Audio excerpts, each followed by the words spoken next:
This is the magicwordpodcast.com.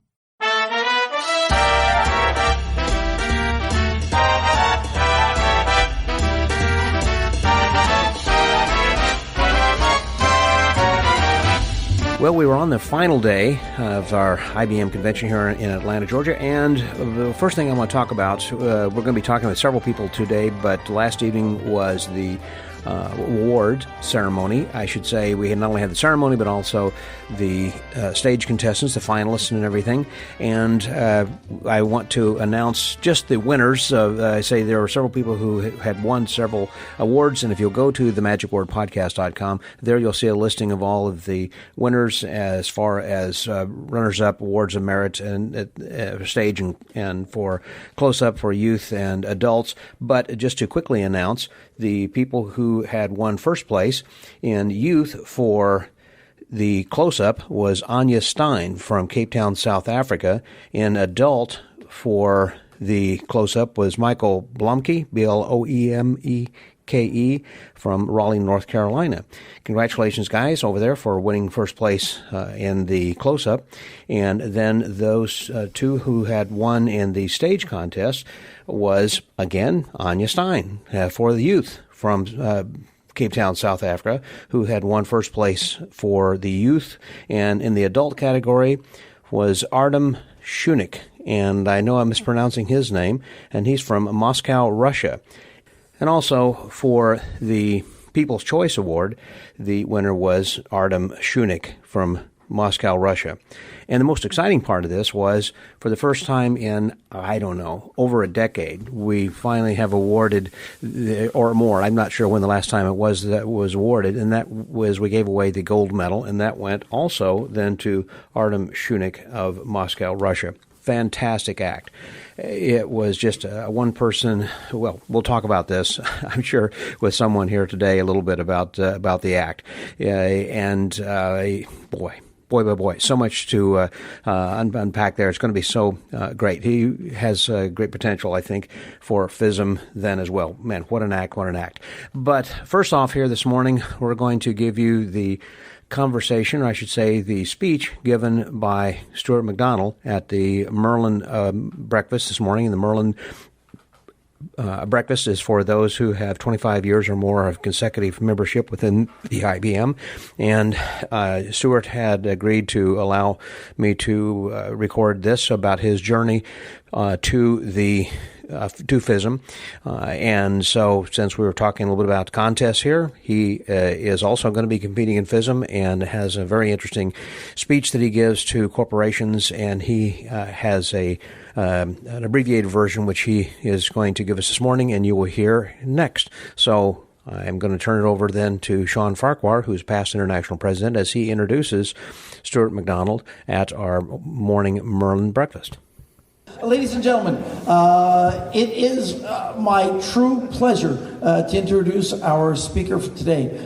We met on a shuttle bus on the way to the Magic Castle in Hollywood, and I'd known of he and his wife and their accomplishments and all the stuff they'd done for years, and was stoked to meet them, and then had the opportunity to work a week at the castle watching as he was performing this act. And I said, this is a class act. And he said his goal was to head to FISM. And in the last 6 or 7 years, I have watched the most amazing transformation. It's just spectacular. And here to talk about it, I won't give the title of it, you can do that. Ladies and gentlemen, please put your hands together and welcome to the stage Stuart MacDonald.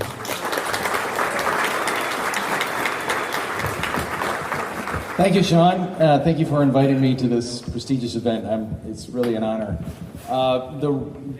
This lecture is called The Road to FISM.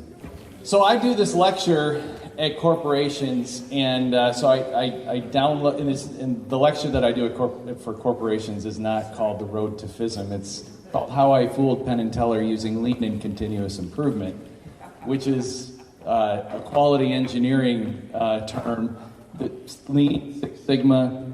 So anyway, I use these techniques on my road to FISM. And what you're seeing here is my day job. My day job is I I work at Whirlpool. And at the time of these pictures that they were taken, I was miserable. I was miserable in my job. Not because I hated Whirlpool, I just was like, I was lacking something. And I thought to myself, why am I feeling like this? And I thought, you know, I was most happy when I was a competitive magician. And I thought, wouldn't it be cool if I could qualify to compete in FISM?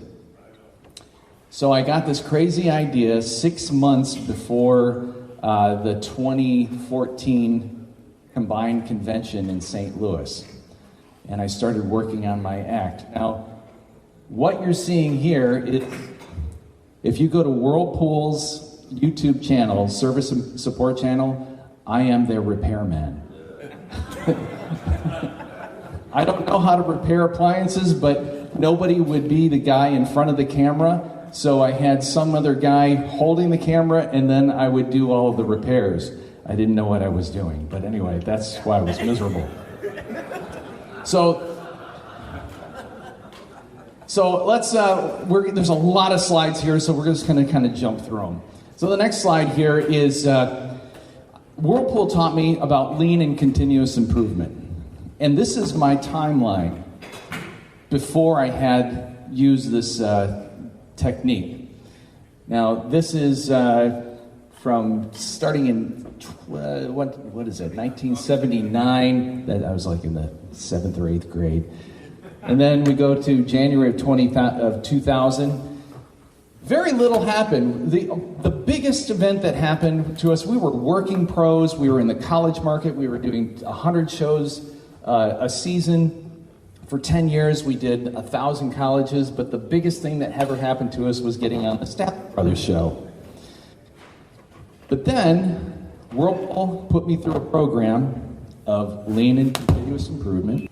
So let's go to the next slide. After using lean and continuous improvement, these are all of the major events that had happened along the way as I started from 2014 to 2019.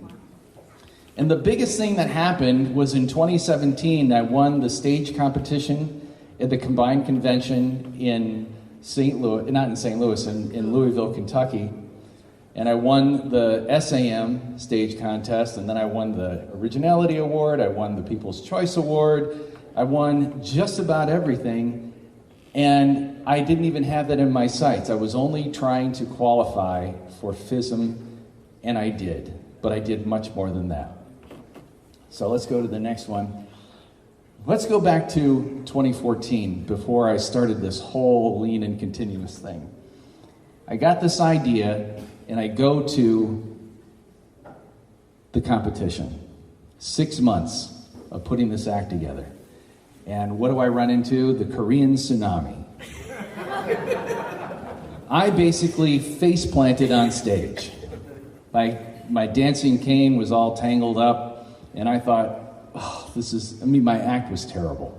It really was. And nobody would talk to me. My friends wouldn't talk to me, Lori would talk to me, but nobody would except one person, Gene Anderson. Gene Anderson took me aside. There he is. And he said, let's go have a beer. And he said, I want a story. He said, all these other guys, it's show off. It's a show off act. And he said, I want a story. So that's the seed that he planted. He didn't tell me how to do the act. He just said, I want a story. So we started working on it. So as we started working, I applied to these techniques of lean and... So we're going to go through a bunch of these slides. But the first thing that I wanted to do is I wanted to have a current state. And the current state is something really, really simple that I want all of you to do with your acts. Is you get a video of your show and you press pause and take a screenshot of what you're doing at that particular moment. And I got the idea when I was watching Gone with the Wind, and I pushed pause to go upstairs, get some popcorn, came back downstairs, and I looked at the paused moment, and I was like, this is a poster. It's beautiful. The lighting is great. I can understand what the people are doing just from a picture. And then I wonder what would happen if I did that to my act. And I have no idea what I'm doing in the center picture there. But this was the act that I took to the Korean tsunami year. And it was ridiculous. This act was not fleshed out at all.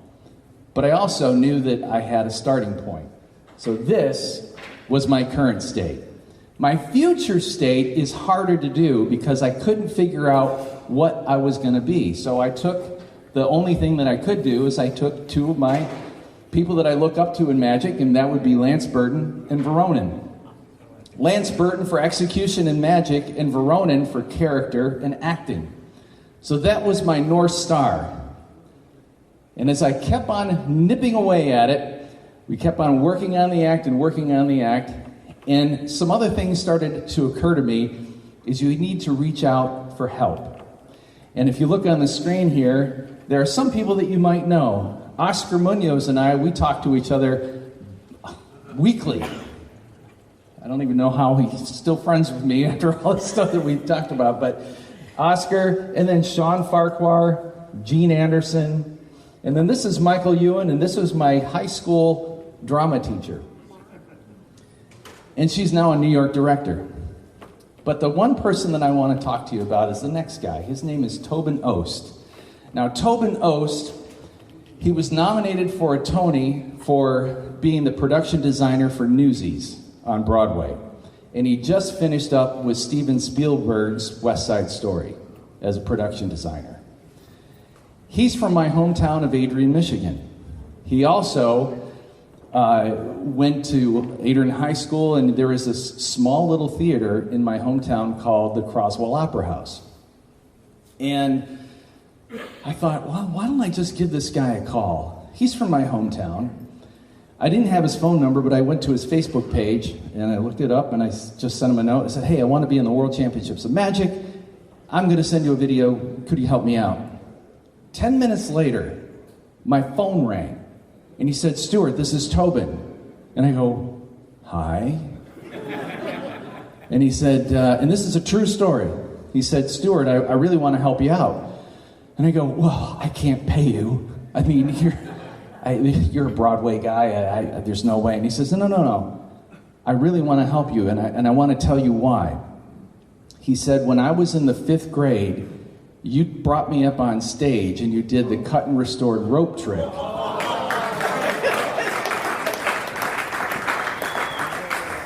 You are the reason why I got into theater. You introduced me to theater.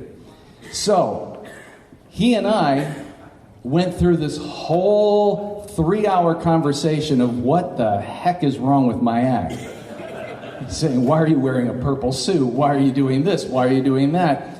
And pretty soon he said, that mirror, you have it covered with a paisley cloth. Why is it paisley? I said, it looks old-fashioned. He goes, no. What if it was like a tattered old cloth, like it was a dust cloth? Maybe it might be like an addict. Maybe it's kind of haunted. And at that moment, I saw the entire act flash before my eyes just because he's changed one element in my act through just asking questions. Why? Why are you doing this? Why are you doing that? So that was help number 1. Help number 2 from him, he said, call Heather. Heather was the costume designer at the Croswell Opera House. She's now working in Chicago on some musical. So I contacted Heather, and she said, oh yeah, I'd really like to help you out. Your hat is the wrong color. I saw you on Penn and Teller Fool Us. Your hat is gray, and it shouldn't be gray, it should be black. And I said, yeah, I know, but black hats tend to vanish against the black backdrop. And she said, have you ever thought of pony? And I go, pony? What do you mean? Pony? And she goes, yeah, I have some pony left over. Black pony hair. And I go, okay. And she said, I was just making a costume for Hamilton. The musical I said, the musical Hamilton? Yeah, I'm the costumer for Hamilton. And his coat has pony on the collar, and I have a whole bunch of it left over. Do you mind if I cover your black top hat in pony. And I said, in pony from Hamilton? And she goes, yeah. And I'll send you the picture so you know that it's the real deal. So the hat that you saw slide across the table is remnant from the Hamilton. Now, this is the road to FISM. I didn't plan for any of this to happen, but it's because FISM is much bigger than me, and a much larger, bigger picture, and a harder target to find. As I started progressing, more of these weird things happened. So we'll go down to the next slide. Let's see where we're at here. Okay. So this is the purple suit story. So, purple suit, this is Tobin. He said, so why are you wearing a purple suit? And I said, because it looked great on me. And he said, no, he said, your character is a magician in a store. Why would he be walking around all day in this outfit? It doesn't make any sense. And I'm like, oh, okay. So that was a $400 suit. So I went the very next day to Goodwill. I found a brown suit, this one, the entire suit, pants, tie, jacket, all of it, $8.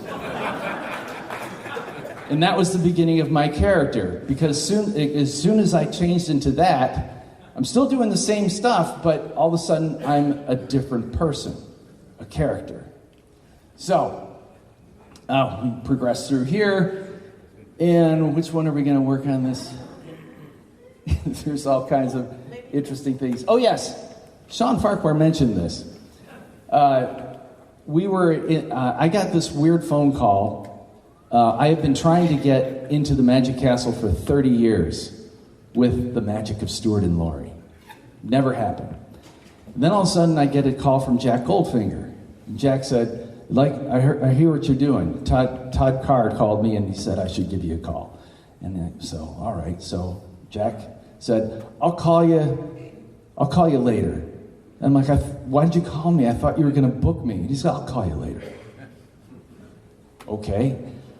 So that's called Jackanese. Everybody who knows Jack Goldfinger, it's Jackanese. So he calls me later, literally a couple hours later. Okay, I want to book you. Okay, all right, great. Hey, I'm going to be at the Magic Castle. So then we go to the Magic Castle, and I see Sean Farquhar, and Sean Farquhar is like two-time world champion and also two-time Penn and Teller Fooler, and I'm like, he's in the theater right next to me. That's fate. I'm going to talk his ear off. And he allowed it. And we were talking our ear off, and he told me in order to get on Penn and Teller Foolish, you need a backstory. So I did this bodybuilding documentary, and I sent that into that, and I did this, and then a month later, I get a call from Penn and Teller Foolish. We want you on the show.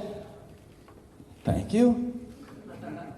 And it just kept going from there. And then I applied lean and continuous improvement to Penn and Teller because I said, there's no way I'm going to fool those guys.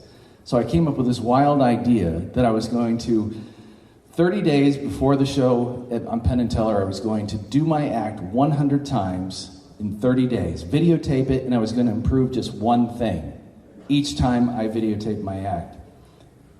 And at the end of 30 days, my act would be 100% better if one improvement was 1%. So when I went on Penn and Teller, that was the very first time that I'd ever done the mirror as a standalone piece. And I fooled them. And that was just the craziest moment, because from there, I went on to the combined convention, and I met my dream. I got to go to FISM. So I go to FISM, and I compete in Korea. Now, I knew that this was not going to be my only FISM, that this is the one that's like, okay, this is the dry run. Let's see what this is really all about. I knew going to Korea was going to be like going into the belly of the beast. The first guy comes out and was like, oh, okay. Second guy comes out, and he produces birds like split card fans. You know, he produces this amount of smoke. He takes a fireball. It rotates all around him. He catches the fireball, and there's a bird there. He puts him in the bird cage. And then he's just doing all this crazy stuff. And then he gestures to his birds, and they turn blood red before your eyes. And he goes like this, and then they're all gone. And the bird cage falls apart. The guy gets a standing ovation. Eric Buss is sitting next to me. He's in tears saying, "This is the greatest magic show I've ever seen in my life."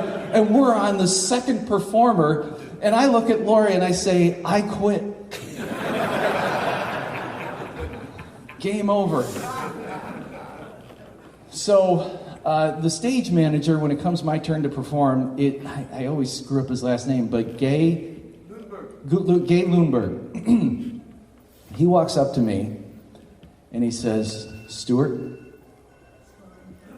my 20 minutes are over. He goes, "Stuart, and I want you to remember this." He said, "Stuart, enjoy your next 10 minutes. And everything went away from me. I felt wonderful. I looked up at the spotlights and I blinked, taking pictures because I didn't have my camera. Get this moment in your head, Stuart, and enjoy the next 10 minutes. And I had a blast. I got 8th place. Nobody gives you an award for 8th place. But FISM isn't all about placing. The Olympics of magic is actually just like the Olympics itself. And the Olympics, the sports of the Olympics, if you look at the motto, it's not the winning, but the taking part. And just because I took part in that competition and didn't win anything, I got a world tour out of it.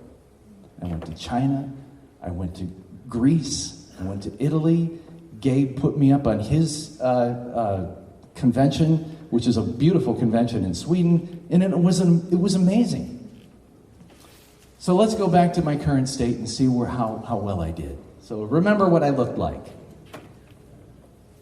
And this is my current state. Taking video snapshots randomly.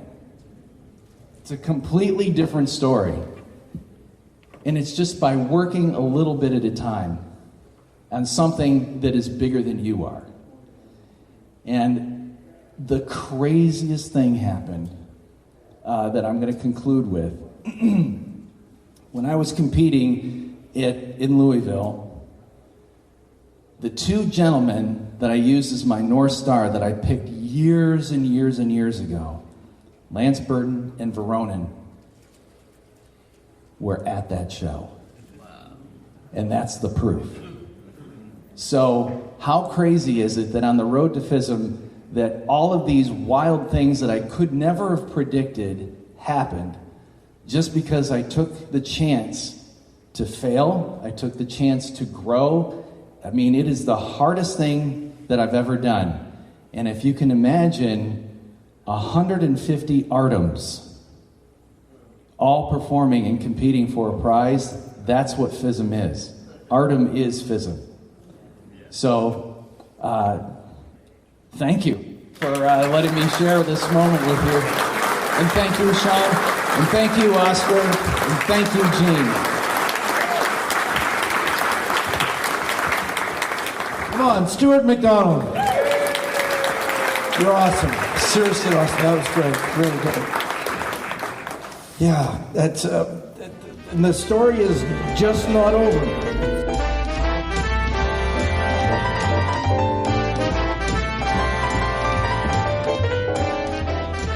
So we are on the final day of the convention here in Atlanta, and I thought we'd kind of have just a little bit of a recap first of what happened last evening, because yesterday's podcast got to be a little bit lengthy, about an hour and a half. Hopefully you guys got a chance to listen to that, because we had some really great conversations with a lot of interesting people, just as we're having here this morning with David Gerard and Tommy Ellison. Hey, guys. Hey, good morning. Hey. Good morning.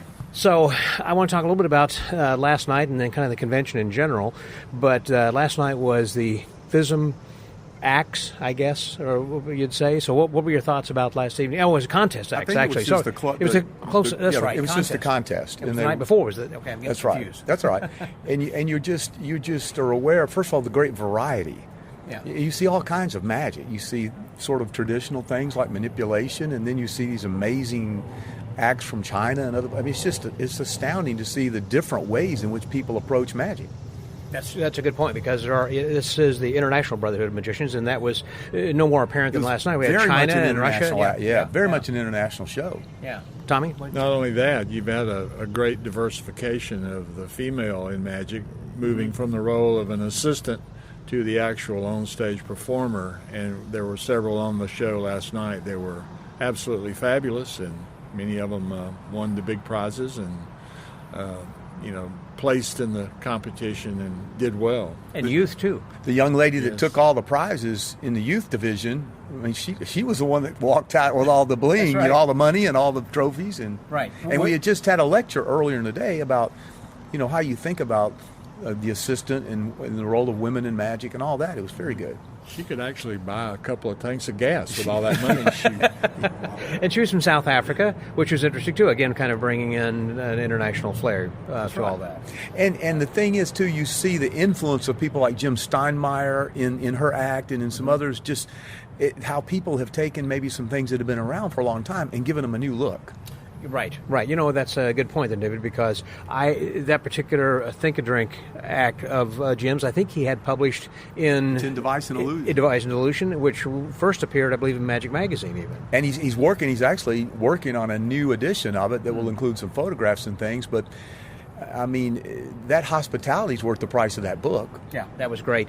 Speaking of which, then, of course, ALYX Ramon was opening with one of Jim Steinmeier's effects, which was the iPad thing. Well, that's true. and that was the other thing. And I had a chance. I did not know ALYX, and we were both very impressed with he's an engaging. Well, listen to the podcast. I mean, if you go way back, actually, he was one of my early ones. I had an episode that we got to know each other when I was out at South Lake Tahoe, and he was working there for a week, and we sat down and chatted. Interesting. I just had never met him. I mean, I knew his name. He's a ringmaster, from Zing Zang Zoom. That's right. And it's just, but to meet him and then to hear him talk about the influences, who are also some of my influences, and it was just, he was amazing. I enjoyed. He did a great job. Yeah. Well, and we've had some pretty good lectures and everything, too, which, by the way, I've always said, for those who are listening, if you're wanting a good lecture, David Gerard has definitely top 5 lectures I've heard of all time. And I'm not just saying that because you're standing here right now. Love the notes and things you have. They're all practical. There are things that are close-up, stand-up stage. You've been on Penn and Teller Fool Us, and good friends, of course, then with being from Louisville, with Lance Burton and Matt King, but also just the advice and the things that anyhow, I can go on and on about how. And I will say, Tommy's here, and Tommy has a piece in my book I've been fortunate through the years to have friends like Tommy Ellison in my life. Well, we all do. He's a friend of the magic word. He's one of my patrons. I appreciate that. And I don't have to know everything in the world about, like, for example, coin magic. I just need to take my friend Ken Abbott to lunch, twice a year. And so that's the benefit of an organization like the International Brotherhood of Magicians or a local magic club. So that's why one of the reasons you're enjoying the convention. One of the reasons. That's exactly right. Yeah, we get a chance to kind of see people we don't get to see throughout the rest of the year and spend some little bit of quality time, even though it's short. Get a picture with them. That's right. And then see how we all change and losing some hair get gray or whatever. Right. Color-changing hair trick. Color-changing hair trick. And Tommy? Well, I was kind of introduced to the thinking of Jim Steinmeier by David, and I have to remember I took a 30-year sabbatical from magic, so when I came back in 7 or 8 years ago, it was like all is new again. And it has changed just a little bit. Yes, absolutely. And just like Trigg Watson was talking in the lecture just now about what's going to be happening in the future as far as virtual reality and augmented reality. I'm sorry, I'm getting off on a tangent, but go ahead. Well, I was just going to say, and it's been a real pleasure to read Jim's books and his thinking, and then to see people like this, like the gentleman last night, introducing Steinmeier's thinking into their routines. Yeah. And to be honest, I'm very privileged to have my name up here with David's and Jim's on David's new Cracker Bucket menu effect we're coming out with. Is that going to be commercially available then? It's just come out, and they can't get paper to print them, so the only ones that are available are the ones in my basement, which is like the first 15 or 20. But maybe we could go virtual and put it on an iPod or something. Again, it's just Jim being generous with ideas. But back to what Tommy said about Trig, if the direction of magic, the digital and all that kind of stuff, if it's frightening to a guy like Trig that's like, 28, 29, 30, I'm almost 70. I can't, I'll probably sit this one out, just show me a stage and give me some real people. It's moving so quickly. It might be, it's just you go to my house and the light's still blinking on the VCR. With the That's time, right. What's a DVD, Dad? It's like, okay. There's a clock on that thing. Yeah. What's a watch? It's your, it's just, but it's fun to kind of see it evolve. And to have people like Trig that aren't running from it, they're running toward it. And then the rest of us are being dragged, kicking and screaming, Who was that said earlier today also about, I run towards fear? It was him. It was Trig. Yeah, it said that. Yeah. So I thought that was just supporting. We just had the presentation and talking about three different things. And we had Lance Rich talking about the history of the blooming rosebush. What an incredible presentation. I told Lance, I said, I couldn't be prouder of you. Yeah. Well, I was at the presentation there in Austin for the Magic Collectors whenever he had then showed that. Well, in fact, if you saw the video, you could see me. I was standing up. You could see me. Oh, yeah. It was amazing. Yeah, he got a standing ovation for that. Well, I remember I met him. He jokes about Kentucky, and I'm from Kentucky, and I met him, and we've just been friends through the years. But we don't spend a lot of time together. Yeah. But the convention has, created those opportunities. But just to see how well, just some of the things he's done. And especially to have our history is secure and safe with people like him. People I agree. And that's, and I told him, I said it was so much fun because I'm reading a book right now. It's called Magic by Hopkins. It's a kind of a classic piece but some of the things he talked about, I had cursory knowledge of, but then he just filled in a lot of the blanks. Yeah. And enriched the basic information that I was getting from this book that's like 100 years old, Yeah. It's so much fun. But you always wonder, though, how audiences have changed from that time frame till now, because people's attention span seems to be so much shorter that would someone sit and watch a bush bloom into roses over a 10 or 15 minute presentation? That's true. David GOLDRAKE was the second one who had spoken, and I just spoke with him yesterday. He's going to be coming up with a future episode, and we were talking about, because he does a underwater chain escape in his Illusionarium show in Vegas and in his tour as well, and he was talking about how in yesteryear, when people would watch Houdini in the audience, and for 15 minutes he'd be behind a curtain, people just staring at a curtain. He said there's absolutely no way, even if people are in the water tank for about 2 minutes, kind of like, they're looking at the watch, let's keep this moving along. Right. He said the attention span he can palpably feel. He's got to keep things moving. Well, I will never forget Doug Henning's very first television special. I think it was, and he did the Houdini water torture cell.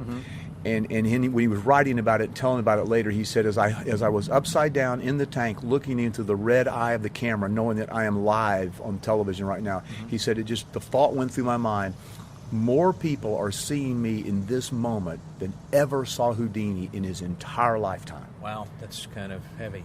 And he just went, And but the closest thing that's actually replicated that is when Blaine, in the second half of his tour, held his breath underwater for X number of minutes. I don't remember. He could do it up to 20 minutes, I understand. There was a tension that built in the audience that was, I'm imagining, very similar to what people were experiencing. He was able to capture I sat there and thought, because I've had people say, what can he possibly do in live? And I said, you need to go to his show. He is a master. He's a terrific, he can do all the moves and all that, but he's an amazing performer. He's an entertainer. And I sat there with 2,000 people at the Palace Theater in Louisville, and he had everybody in the palm of his hand, loving him. Yes, and I've always said that's the key. A lot of people do a lot of stuff, but they got to like you. Yeah. Why would anybody bring me, anywhere? They can find somebody twice as good as I am within 100 miles. But I hope it's because maybe they like me, Exactly. And you just never know. But David Blaine's soon going to be in Las Vegas at Resorts World. And Really? so, yeah, he's going to be having a residency there for a few months, I believe. And so people should be watching for that. I hope people will go see him and not say, because it's just, I was amazed. I mean, I won't say I was completely surprised because I've always thought there was a hook, an engagement about him.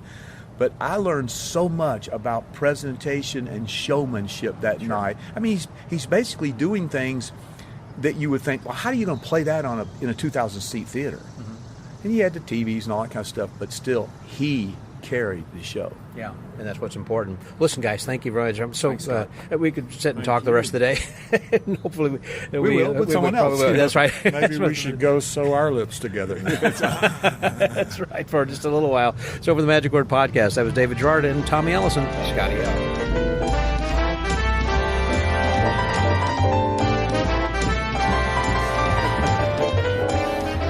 So we are soon going to be going in for the close-up show here this afternoon, but later on will be the gala final night party show / event. And two of the performers, I should say one group of the performers, this is difficult to kind of explain. Well, first of all, Jeff and Tessa Evans. Hey, Tessa, good to see you. Yeah, very good to see you, Scott. And Jeff. Hi, Scott. I was going to say it's a magic show, but you guys are in a category that cannot be defined. I mean, you're not illusionists. You're not particularly mentalists. I don't consider it. I mean, it is mentalism. We do. Well, no. But when you're reading each other's other people's minds, it's a different kind of mentalism, I guess I should say.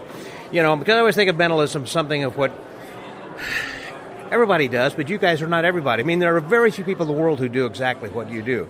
A handful of people, obviously, because other types of mentalists, Banachek and Howard De Silva, I don't care, whoever you want to mention, are doing other kinds of things, whether it's psychokinesis or predictions and that kind of a thing. But the kind of, I guess it is mind reading, but not mentalism. You know what I'm saying? The niche is second sight, is what we always refer to it as, or telepathy. Where's telepathy at? Okay, now say telepathy is not an illusion as far as big illusions, you know, like what David Goldrake's going to be doing, or a comedy like Jeff Hobson and that kind of a thing. Well, so it's a unique category you guys are in, a very niche kind of a thing. It's true, and here at this magic convention, I think for the show tonight, we're going to be like the jugglers of the show. Now, see, I think you hit right on it. That's exactly what I'm saying. You have now defined it. The mind-reading jugglers, because we're going to toss around people's thoughts, and they're going to be just as wowed as the illusions, if I can be overly confident.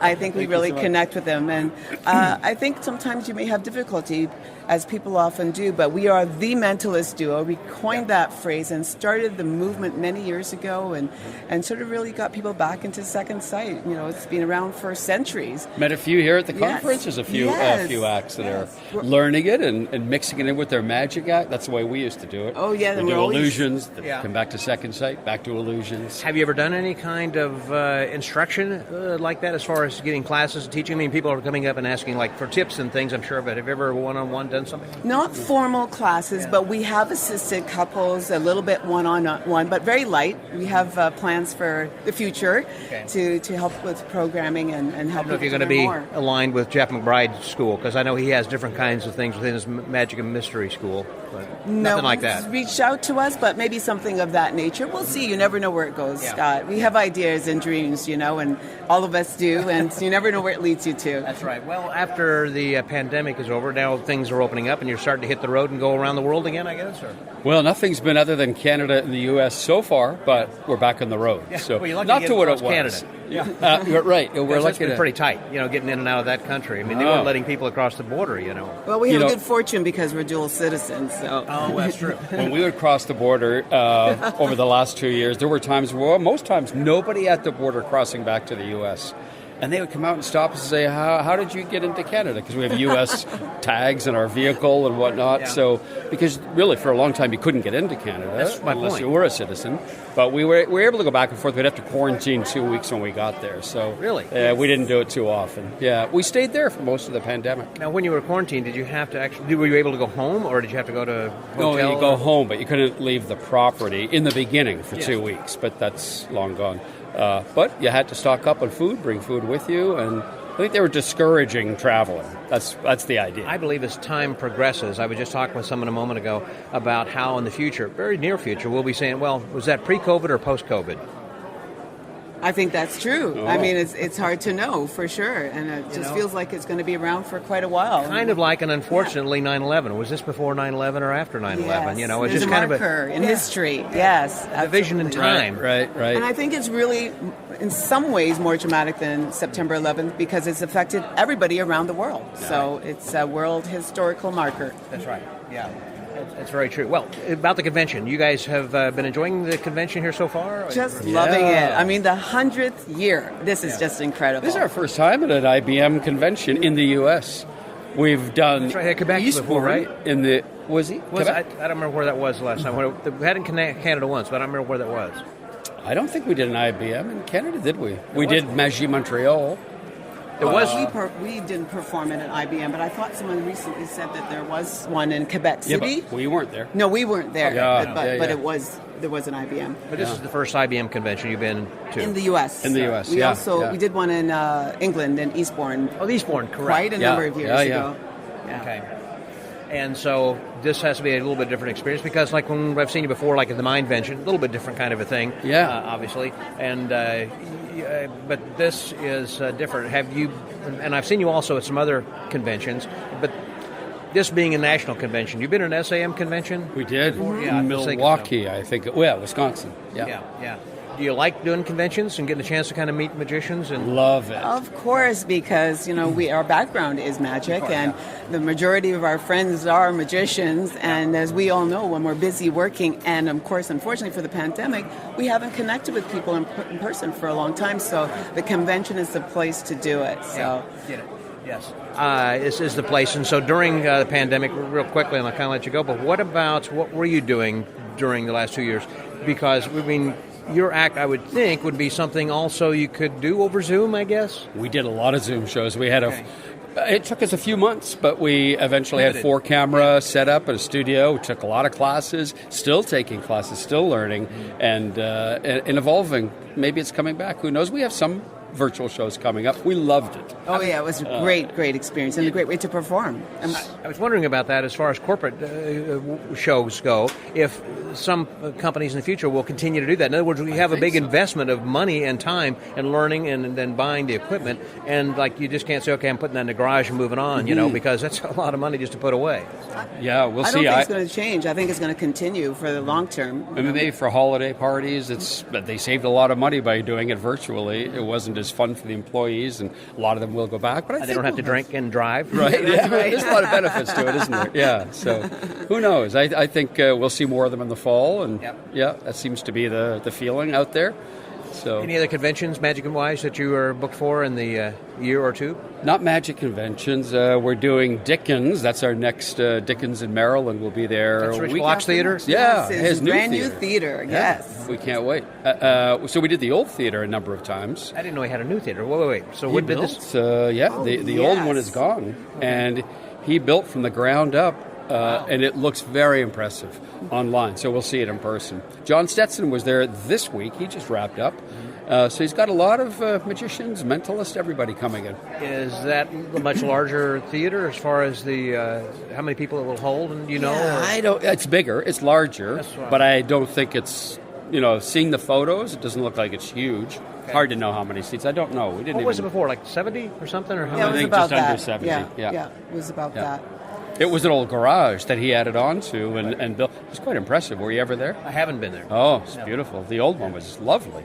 It was surprising when you opened that door. So magical. But, that is the magic of Rich Block. And that man has energy that would take a few of us to keep up with. Sue, right? Sue, and Sue, his wife. They're a dynamic couple. The most impressive couple, I think. We know we talked about that on the way here.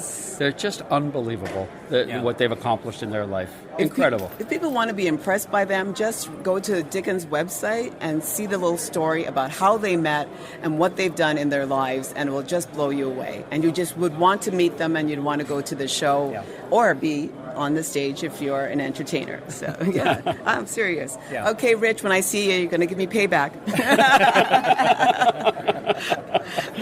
He and Sue are just a great couple, I have to agree. I had spent some time with them out in Washington D.C. Some years ago, back when Le Grand David still had their show up in Salem. What a great show that was a great show. And Nick Ruggiero is still alive and was helping working with Rich. But the two of them are great. And at the time, Sue was still teaching, I think, at Georgetown. She's teaching law. Yeah, I believe she still is. Yeah, I think so. Yeah. Anyhow, great couple. A lot of energy and everything. I haven't seen him in a while because he used to attend the IBM frequently and was a regular host, like on the evening. I think on the contest shows in particular. Yeah, and he produced the World Magic seminars, and he was. He was instrumental in us coming to the USA. I think Rich is the reason why. I think we can say that. We can definitely say that. Yes, he's the one. Rich, you're the guy, Rich. Yeah. All right. Well, listen, thank you guys very much. Appreciate your time. Good luck tonight. I don't know, you don't need it. I just want to say I'm looking forward to seeing the show as the rest of the group who is all here. Well, it's great seeing you, Scott. One more thing, Scott. Please say break a leg. Please break a leg. Thank you. We're superstitious. What can I say? I usually say break a thread. Break a leg. That's what I know. Break a blindfold. Break a blindfold. You can do that one. Yeah. That's great. Always a pleasure. May your Velcro come unloose. Careful now. I don't want to have a costume slip. That's a whole different thing. Yeah. All right, for the Magic Word Podcast, that was Tess and Jeff Evison. Scotty out.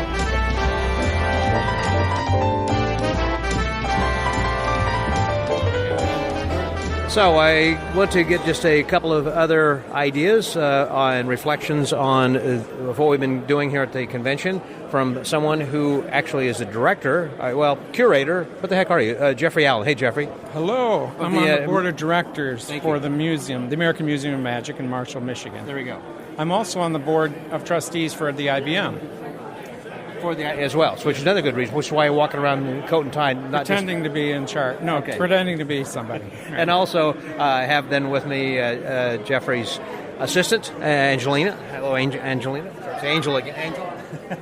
Hi, how are you? Fantastic. I'm doing great. What are your thoughts? What do you think about the convention? You've been having a good time so far? I've been having a great time. Everybody is great on stage. Everything is fun. Comedy's funny. And I'm having a great experience. Now, I was about to ask because I always like to talk to someone who is having a first-time experience. And this is your first Magic convention or first IBM convention? First IBM convention. Well, that's right. You've been to the, of course, to the Abbott's. Yes, Abbott's, yep. But this is a little bit larger, a completely different kind of a vibe. Completely different, but it's still fun. It's completely still fun, but different vibe, still fun. Abbott's is a different vibe, and that was my first time last year, and it was amazing. And I can't wait to go again this year. So what is it about this convention that would make you want to come back then again? I like traveling, so it gave me a way to travel and just being able to see different faces and same people that I saw and met last year. That was pretty cool. And we just get to talk and, see more things as well, people you didn't get to see, and things you didn't get to see, you get to see now. And so that's pretty cool. It's a little different. Good point. And Jeffrey, because you were on the board, I'll ask you this question. And when they were talking about, you were not on the committee necessarily, in the planning committee for this convention. So you really may not be able to answer this, but I'm curious about their having a lot more time in between than we have in the past. Have you noticed that? It seems like that we've got a little bit more downtime than we've had in the past. I have, and I kind of like it. I'm with you 100%. Yeah. I haven't heard many people complaining, but there have been people who have noticed and mentioned that to me as well. Well, this is a lot better. We're always in a hurry to get to the next lecture, and there's never a chance to talk or share secrets, and then we end up staying up all night as a result, and it's better this way to have a little more time in between the afternoon sessions. And so what have you seen or learned or bought or you think is exciting about this convention so far? I'm like everyone else. You keep circling the wagon, and then you eventually, you drop your money on something, So I'm still watching. It's the dealer room is still, even though a lot of things have been sold, there's still some robust things. And I tend to look at the more obscure pieces, and therefore I have a better chance that they'll still be here. Yeah, after we're finished, I'm going to show you. I bought a little obscure piece then. I've got in my bag with me. I have likewise kind of walked through a few times and talked to people and have seen some of the demos. But there was something first time caught me, and I thought, I've not seen this variation before. It's very cool. Did you see the bottle opener from Phantasma, the Houdini bottle opener. Did you I get got one it of in my those? pocket. Okay, yeah. I got one of those too. That's the kind of unique piece. Because I've got the mug already okay. at home, and the bottle opener looks like that Houdini mug, and that's why I thought I got to have a companion piece now. Yeah, mine will end up in the museum. But I was thinking about the brick. Did you see the Houdini bricks? yeah, we also received one of those from Barry Spector this year. Okay. The brick, the wand. Now we have a brick from Houdini's house. Right. The hospital where Houdini died. Wow. And we also have a brick from the Garrick Theater in a museum where he was performing before he went into the hospital in Detroit. Mm-hmm. Wow. Well, okay, that settles it, because I was thinking about buying a brick, but I won't be able to have a complete set like you guys do. That's right. I feel like my collection is incomplete if I just have a brick. Somebody said they had another brick from somewhere that they wanted to trade, because we do have a handful of bricks from the hospital. Mm-hmm. You know, Bob Lund, the founder of the museum's wife, was born a week after Houdini died there. She was in the Grace Hospital in Detroit. Wow. I think I've heard that story. I think you may have told me that, but that rings a bell with me. Over there. Well, I think it's been great from the very beginning. Did you happen to see Mario the Maker's show then, Angel? I did not. I missed it. Did you get here late a little bit? When did you get it, Wednesday, or you just missed the show? No, I just missed the show. Yeah. It was a lot, so I just missed the show. I think that was it was kicked off apparently by David Ginn's lecture. He had a lecture on the first day, and for people who had arrived early, I was not one of them. But I did get a chance to sit down with him and record an episode. It'll be an extended podcast later. But Mario's origins are Grand Rapids, Michigan. He worked at a magic shop there. You got to bring back Michigan into this all the time, don't you? Okay. But it's true. When he was at the newest convention, the Wonder Bash, Trino's Wonder Bash, Mario came in, and the couple that had a magic shop one time in Grand Rapids, Hippity Hop Magic Shop, were there, and Mario gave them a shout out and thanked them for getting him started in magic, if you can imagine that. So we can all look back at who we consider our first magician or whatever that sparked us, and that was his, and he worked at their shop for a little bit. Well, Michigan does have a rich history of magicians who have come, and Ohio is another one. And Texas. And, well, I was, of course, going to say Texas, yeah. I mean, every state can pretty much say we have a magician or some magicians who have come from here, but I think that the few we mentioned, I think, are some that are notable in particular. Yeah. Well, you know, Zany Blaney for Texas. Mark Wilson, Bev Bergeron. Those are our legends, our heroes that we look at. Yep. And it's good that you're honoring that and continuing George Lund's. What's his wife's name? George. Bob and Elaine Lund. Bob and George. Bob and Elaine Lund, right. Tradition of doing that. Right, and you got a tour with Bob one time. I did. Yeah, that was awesome. Well, listen, thank you guys very much. Appreciate the reflections a little bit on that. We got a lot more to go here this afternoon, this evening, so we'll see you on down the road. See you again. Thanks, guys. Thanks again. So, for the Magic Word Podcast, that was Angelina and then Jeffrey Allen. Scotty out.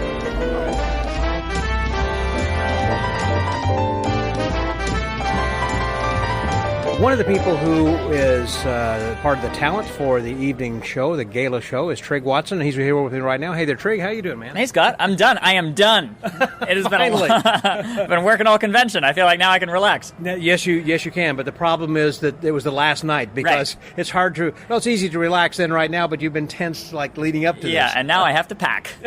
This is the life. And then heading out. You know, that's why it's always best to be on the first nights. This way you can relax and just kind of chill.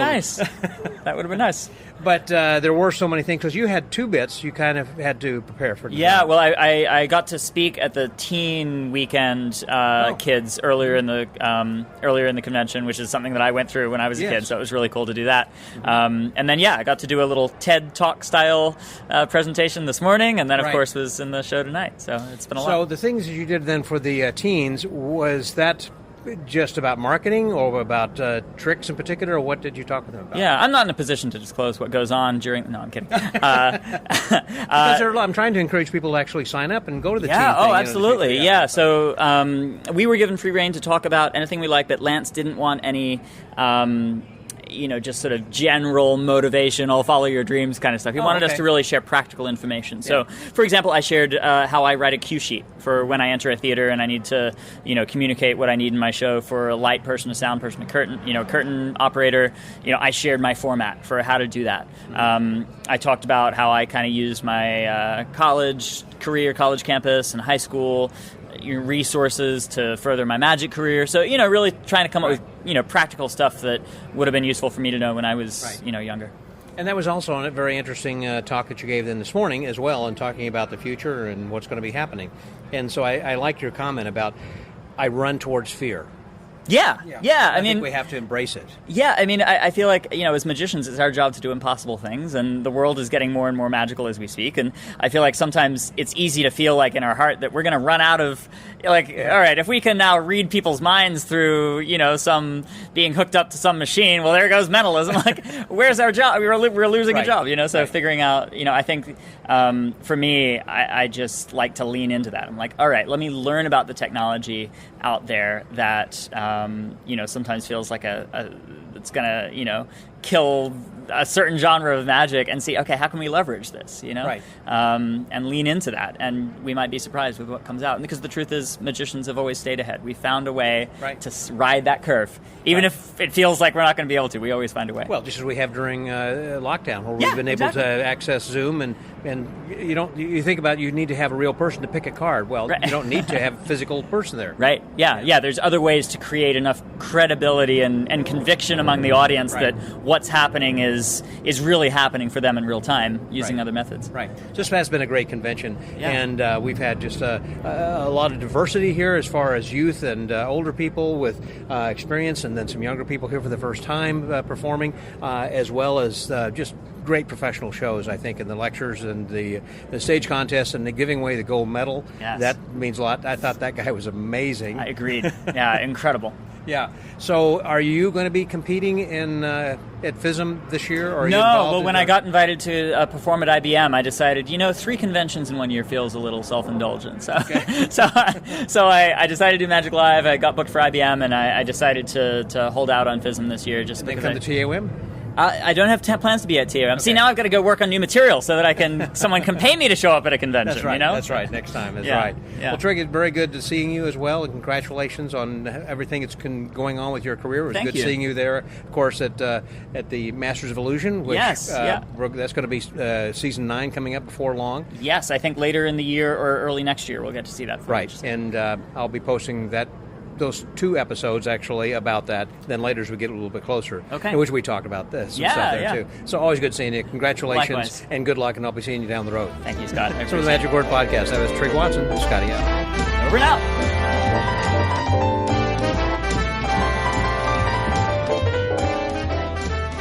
We are about to give a wrap-up over here of this convention, and I thought it would be great if we had a chance to talk with someone who has actually been a convention chairman and has done a lot of his own conventions outside of the IBM, including even a couple of magic cruises.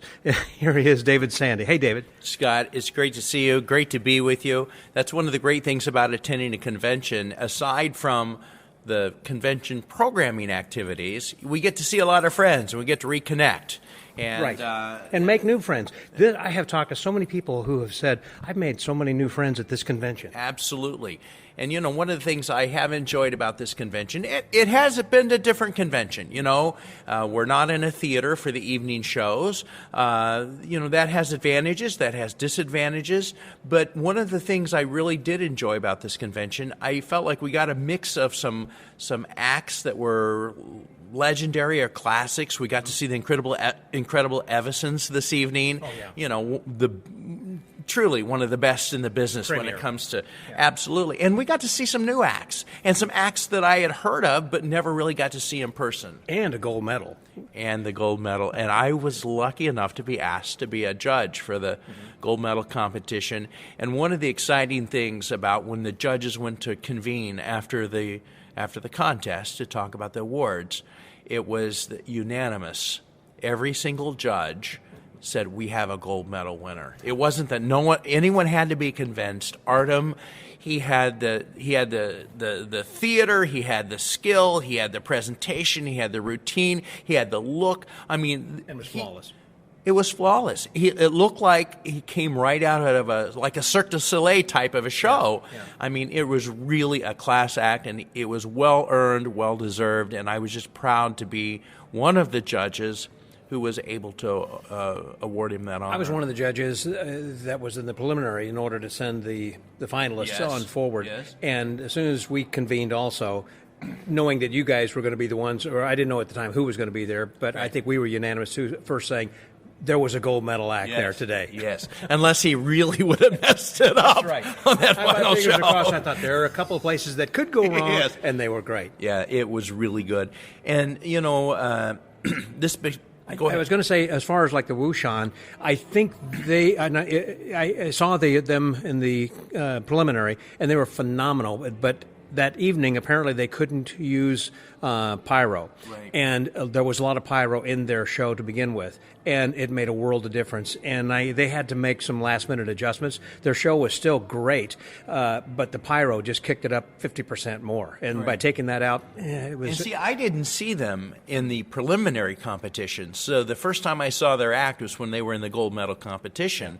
And, you know, when the judges were conferring and talking about, you know, the other places, you know, when I learned that they had to make these literally 11th hour changes and modifications to the act because they had to remove a lot of the theatrics, i.e. pyrotechnics from the show, and they still pulled it off with a great storyline, great visuals, great costume, great routining. You know, it was that's a sign of a pro. It really is. And that was a Juliana CHEN, wasn't the act that she worked with them? I don't know. I don't think know. so. I don't know. Okay, I think. But, it was good to see Juliana tonight do something that I hadn't seen her Those do. floating linking rings. Yes. There was a guy sitting next to me who'd never seen floating linking rings, and I've never seen somebody's and we're not eyes. talking the magazines either, right? Although we got enough of them to float a boat. Yes, exactly. I think every magician's got a garage full of them, you know. Waiting to sell them. Yeah, exactly. I'm going to go back and look through that, because I remember in 1968 there was a great one-man parade. Exactly. So they rank up right up there next to VHS tapes. Yeah, there you go. And the betas along those as well. What's a beta, Scott? Well, do you remember the laser disc? It was right around that time. So I'm just curious. You are interviewing so many people for the Magic Word podcast. What was some of your highlights of the convention? Not that I want to turn the tables and interview you. What were some of your highlights of this convention? Unquestionably, Mario the Maker. Yes. Whenever that he kicked off the convention, and that's not fair to say kickoff, because there was something on the first day with David Ginn for the early arrivers, I guess, if that's a word, arrivers? Early arrivals. lecture, I think is what they technically call it. But the next day, when it was the first full day, if you will, on Wednesday, his was the first show, if you will, and the energy he has. I've seen Mario several times, and I can see why that David Blaine had selected him to open for him, even though it's kind of yin and yang. It's like, ooh, David Blaine, and he's a kid show, but it was perfect union, and we talked a little bit about that. Unfortunately, that for those of you on the podcast who are listeners, you would have to go back and listen to one of the episodes I had exclusively with Mario a few years ago when he was at the TAOM in Houston, but I did have him on Magic and Martinis Thursday. He stopped by the bar, and we chatted for about 15 minutes, and we talked about David Blaine and all of that. So that's available on Facebook and also on YouTube if you want to watch that video and listen to what he had to say there as well. But for my money, I really think that Mario knocked out of the park. It's just the way that he interacts with the audience, and not just with kids, but with adults as well, and has people chanting, and you can't possibly go to sleep. It's a rock concert for kids. It really is. For families. Well, it's one of those things that the families enjoy just as much as the kids. And I had seen Mario. I think I saw him first at Magi Fest a number of years ago, and he really That's knocks right. I was it out with of you. the park. That's where it was. Yeah. Yes. Yeah. And they brought all those kids in the bus or something. Yeah. So what else? What else? I thought that ALYX's presentation, ALYX HILSHEY, who was the the lady who was on the cover of Vanish magazine here this month, who is a street magician, gave a little talk yesterday, and she was talking about she was very nervous coming in talking about this, because usually she's performing, but talking about her life and everything. And she has just a fascinating background and a very interesting career. And I heard a lot of other people saying that was really interesting to know more about her. She's pretty phenomenal. One of the things I noticed about this particular IBM convention compared to previous, because I have not been involved in the IBM convention for 11 years. 2011 in Dallas, Texas was the last IBM convention I chaired. Yeah, you chaired that, and that was a big one. That was great. That was great. The feedback was great. We had over 800 people there. It was a wonderful convention. But I noticed that we had fewer lectures, teaching magic lectures here. We had a TED Talk style thing. We had discussions, history. But, we're at a lot of magic conventions. Anything that's in a general session is usually a magician doing their lecture. Because there was at a time, for those of us who've produced magic conventions, that when you hire talent to come in and be on your show or perform close-up, giving them the opportunity to lecture is a potential revenue opportunity for them, because then they can sell their notes and things like that. Right. At this particular convention, correct me if I'm wrong, but David Genn did the early bird lecture.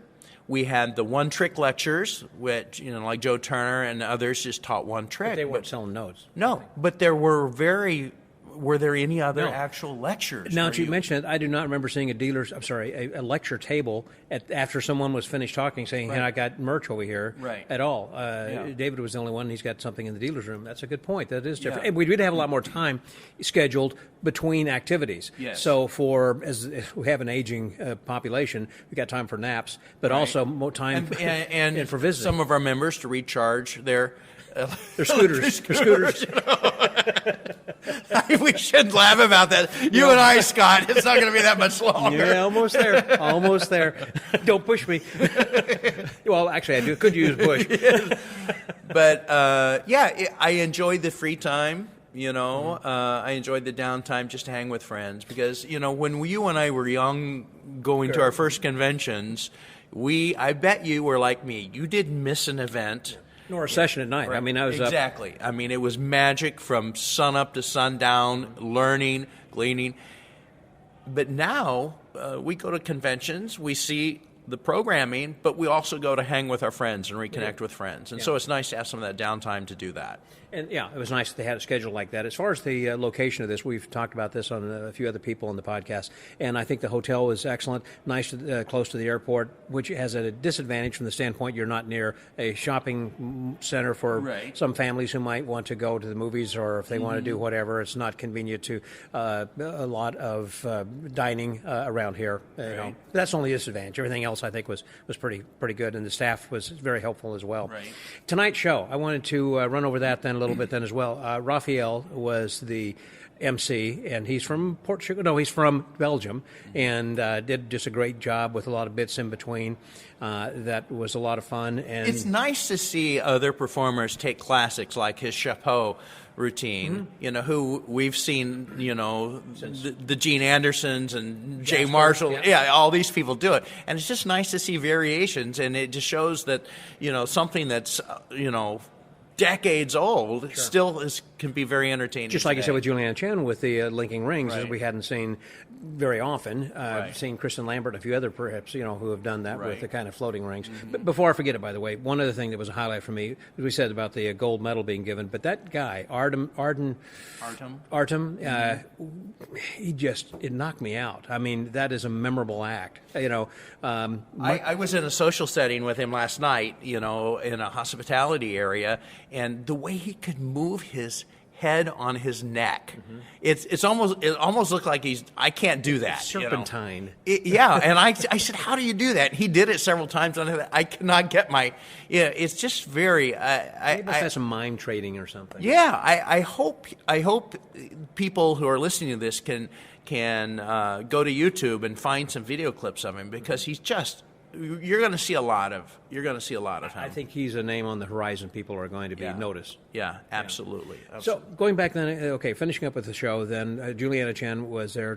Trigg Watson came not once, but he had a couple of things and talking about or performing next generation tech things. Coming in with. Did you see his talk today? I did. Yeah, and that's really an area of magic that I have no experience in. I really, haven't even had the desire to investigate it, but it's one of those things. I mean, he's young, he has a technical mind, and it's something that's very, very now. Right. You're going to see a lot of this. We are seeing a lot of this stuff online and in social media and all this. And it's just pretty amazing to watch it live. I'm curious to see or hear what Lance would have to say, because Lance is Mr. Zoom man. I mean, when you guys have been doing your phenomenal collectors thing that have kept us sane throughout this. I mean, my thing with Magic Martinis Thursday has been a completely different kind of a thing. People have said that's helped kept me sane, just to kind of hang out, but to actually learn something. And the speakers you guys arrange, and of course Lance is the one who's the wizard behind the curtain, pulling the levers and pushing the switches. Yeah. I'm just the pretty face. You are the pretty face. You can say, Lance, could you please do that? So, I'm like James T. Kirk. I just sit in the chair. Yes, make it so. And I'm not even a Trekkie, so you're lucky I pulled that name out of my. You remember Kirk, yeah. Yes, but no. This tonight's show, Trigg did some great things. RAFAEL was good. Juliana, I got to see her do something that we don't see, and And GOLDRAKE did a great job of finishing. David GOLDRAKE, he's a pro, and I enjoyed listening to his talk today, where a lot of people think that the Las Vegas environment, you go in, a casino hires you, and you put everything on the line. As I produced shows in Branson for years, and none of those theaters down there hire the shows or hire the acts. You're renting the theater space, you're paying for all your advertising, and that's the way it works in Las Vegas too. There's been that evolution, over the last several decades of how entertainment works, and David GOLDRAKE was very open about that. He said this is how it works, and this is what you have to do. Really, by the time you walk on stage, all the hard work is done.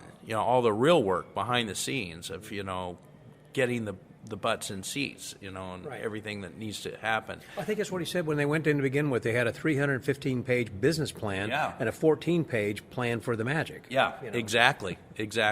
So it was good to hear that kind of information. There was a good variety of information here at the convention. Because a lot of people have been a little out of practice, of producing conventions, and newer people involved. Every convention's going to have its hiccup here and there, which was no different here. But the folks who attended, I feel like, were very forgiving of any of these things, and they looked past it, and they just were here to have a good time, and they made the best of any situation. We had a good representation of dealers. And, I bought some things. I missed a few things today, convention-wise, because a Potter and Potter auction was going on today. Yeah. So I kept running back and forth to my room, You were competing against David Copperfield, because he was saying last evening, tomorrow morning I'm going to be there. And I will tell you, you've probably already talked about this. David Copperfield was even though he was here virtually, he brought so much to this particular convention because he was himself. He was sitting there. He could see the audience. He could see the attendees. We could see him, and he interacted, and he gave a lot of folks an incredible inside peek of what his incredible collection looks like. People that have not had the opportunity to see it before, and he was a wonderful, wonderful asset to this convention. And I know, as a board member of the IBM is very proud and honored to be able to bestow upon him this greatest of all time award. The GOAT Award. Yeah. It's still this GOAT acronym still, is hard for me to get past. But, I guess that shows my age. It's a I don't know. I'd never heard of the GOAT before. You know? haven't a big thing in sports. Yeah, you know, well, that- Arnold Palmer, Jack Nicklaus. You know, I'm not a sports guy, so actually, David called me, 6 months ago and said, asked me what I thought about this. He said, "Do you know what a goat is?" And I said, "Yeah, I grew up on a farm. I know what a goat is." And he said, "No, like an award." I said, "No, I have no idea what." And he told me, and first time you'd heard it. yeah, first time I'd heard it. Funny. And then, he said, that the IBM wants to bestow upon me the GOAT award, and I thought he was setting me up for. You were just laughing on the phone, saying, "Okay, what's the rest of this?" Yeah, but no, it's a great title, and the stuff that he gave out. I mean, the fact that every attendee of this convention got to go home with a finally quality poster. On heavy stock. And the IBM was thoughtful enough to provide round cardboard tubes so you could actually roll it up and get it home without damaging it. There were a lot of little things like that. And the coins? Yeah, and the coins, yeah. And every night we got something special. Pack of cards, and then tonight we got then the insurance policy thing. Yeah, every night, there was a lot of stuff that was given, and this was limited to just 500 people. So a lot of people were, I'm sure, are going to say, well, how do I get one of those? Well, you should have been at the convention. Yeah, that's exactly right. And so we hope people will register for Pittsburgh next year. So you'll be there, right? I've already registered. Yep, All right. I'm going to be there for sure. I'll be seeing you there. We will be David, there. it's always good seeing you, my friend. Good to see you, Scott. Thanks so much. So with the Magic Word Podcast, that was David Sandy. This is Scotty out. And that's a wrap from Atlanta, Georgia. I said I wasn't going to say Hotlanta, so I'm not.